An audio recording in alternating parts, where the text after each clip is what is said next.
You feel the storm before you see it. The air becomes heavy. Birds fall quiet. A cold wind touches skin that was sweating only moments ago.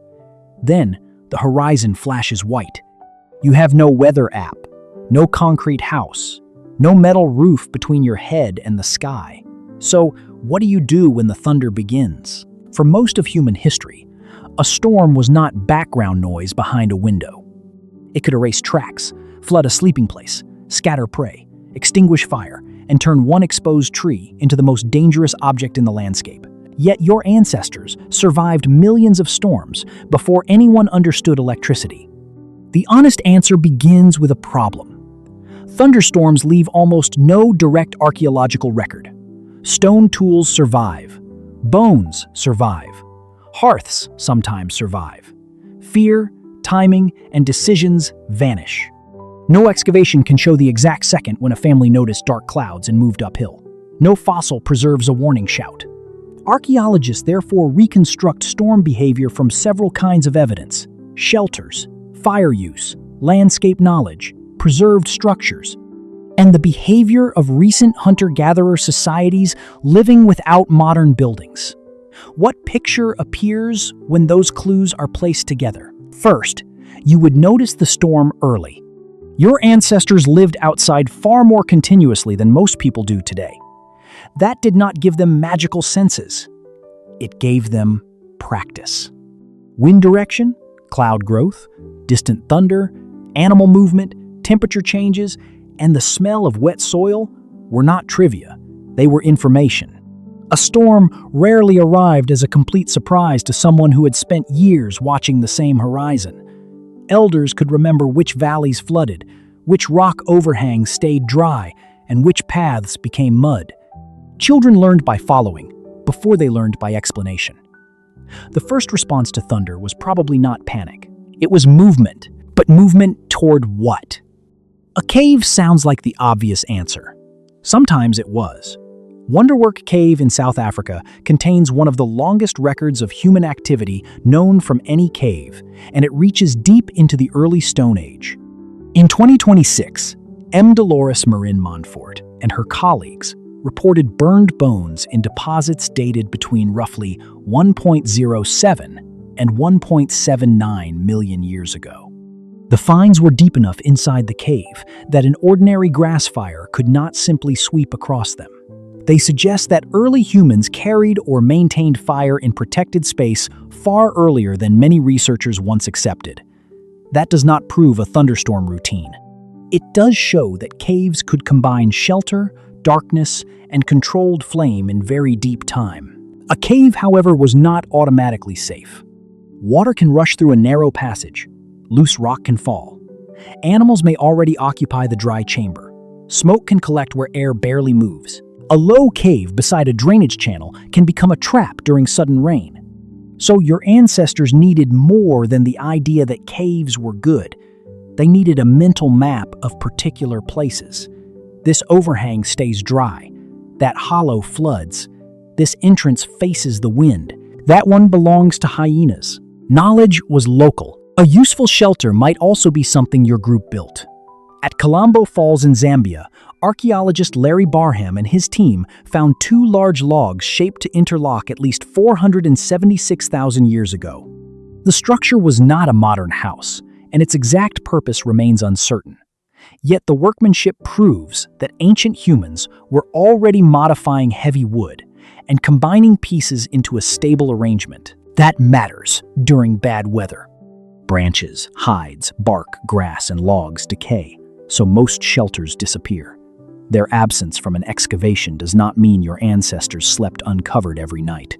A simple windbreak or sloping roof could be built quickly, repaired, abandoned, and erased within a few seasons.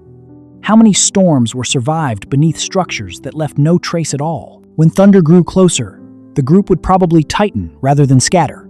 Infants had to be carried. Older children had to be watched. Tools, food, hides, and embers had to be gathered. A person alone could move quickly, but a family survived by moving together. The pace was set by whoever needed the most help. This is where social life became survival technology. A strong adult might carry wood. Another might guide a child across slippery ground. Someone familiar with the area might choose the route. Someone else might return for a smoldering branch because losing fire could matter long after the rain stopped. Fire was the great contradiction inside a thunderstorm. Rain threatened the small fire your group depended on. Lightning could create a much larger fire that threatened the entire landscape. Long before humans could reliably ignite flame, natural fire probably offered the first opportunity to collect it. Archaeologist John Gowlett has argued that lightning strikes and the bushfires they caused would have made fire repeatedly visible to early humans. A burning branch could be taken from a natural blaze. Coals could be fed. Fire could be preserved, divided, carried, and perhaps lost again. Imagine the pressure of that moment. Rain begins to strike the dust. One person pulls dry fuel beneath an overhang.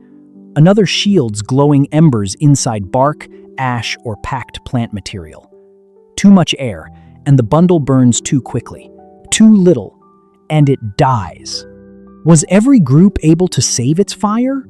Almost certainly not. The archaeological record suggests that using fire and making fire were not the same achievement. At Wonderwerk Cave, the new evidence may indicate fire use as early as 1.79 million years ago. Yet the clearest known evidence that humans deliberately generated fire is far younger. At Barnham in Suffolk, a team led by Nick Ashton and Rob Davis identified a repeatedly heated patch of ground, fire-damaged flint, and pieces of iron pyrite in deposits more than 400,000 years old. Pyrite can produce sparks when struck against stone. Because it was not naturally common at the site, its presence supports the argument that early humans selected and transported it for fire-making. That discovery changes the storm. Before reliable ignition, rain could take away a resource that might not return for days, weeks, or months. After fire-making became part of cultural knowledge, a dead hearth was a problem rather than a catastrophe. A storm still mattered, but technology reduced its power. What happened while everyone waited? Popular images often show ancient people crouching in silence, terrified by thunder. Some fear was unavoidable. Lightning is sudden, deafening, and lethal. But a group familiar with seasonal storms would not experience every thunderclap as a supernatural first encounter. Hands could keep working in shelter. Stone edges could be repaired. Fibers could be twisted. Children could be comforted. Food could be divided. Stories could be told. The storm may even have created rare social time. Daily life demanded walking, gathering, watching, carrying, and processing food. Heavy rain temporarily stopped many outdoor tasks. Under a rock shelter or hide roof, people were forced close together, while sound and darkness narrowed the world beyond the fire. Conversation mattered there. Anthropologist Polly Wiesner studied evening conversations among Juhwansi hunter-gatherers in southern Africa. She found that daylight talk focused more on practical matters, while firelight conversations contained more stories, social reflection, and accounts of distant people and places. The Juhwansi are not living fossils, and their behavior cannot be copied backward into the Paleolithic. Still, the study shows what firelit waiting can do to human attention. A thunderstorm may have compressed the same social ingredients: darkness, shared shelter, interrupted work, danger outside, and familiar faces nearby. Knowledge about past storms could be repeated. A child could hear which tree had split, which river rose first, and where the group had once found safety. A story could function like a map. The most counterintuitive response came after the storm. To modernize, a lightning fire is only a disaster. To ancestors who depended on flame, it could also be an opportunity. Smoke on the horizon might reveal a new source of fire. Burned ground could expose roots, insects, small animals, or fresh plant growth later. Researchers studying hunter-gatherer fire use have shown that people do not merely react to fire. They can shape landscapes with repeated, controlled burning. Such practices are especially well documented in Australia, where Aboriginal knowledge systems distinguish fires by season, fuel, purpose, and location. That does not mean the first humans immediately mastered landscape burning. It reveals the long destination of a much older relationship. Lightning first made fire available. Observation made it predictable. Culture eventually made it manageable. The storm was therefore both enemy and teacher. It showed where water traveled. It tested roofs and shelters. It revealed which materials stayed dry. It created fire while destroying fire. It punished careless decisions and rewarded remembered ones. Over generations, survival did not require understanding electrical charge. It required noticing patterns.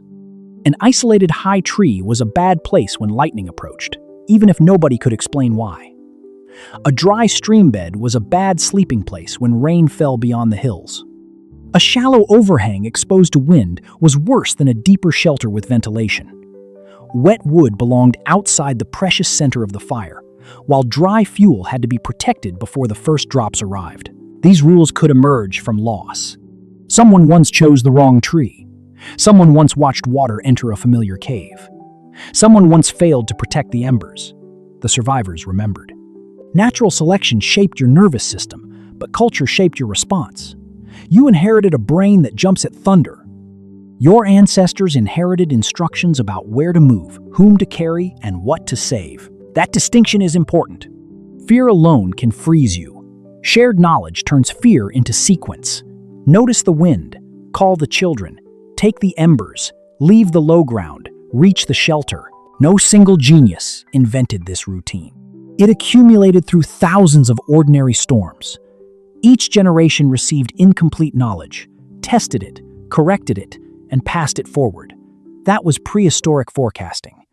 Today, thunder may reach you through insulated walls. A phone can show the storm's path before the clouds appear. A forecast can tell you the probability of rain by the hour. Yet your body still reacts first. The flash tightens your muscles. The sound makes you count the distance. The dark sky pulls your attention toward shelter. Beneath the technology, an older system is still awake. Your ancestors did not defeat thunderstorms. They learned the landscape well enough to avoid the worst places, protected the smallest members of the group, saved whatever fire they could, and turned dangerous waiting into shared memory. You feel the storm before you see it. Now you know why.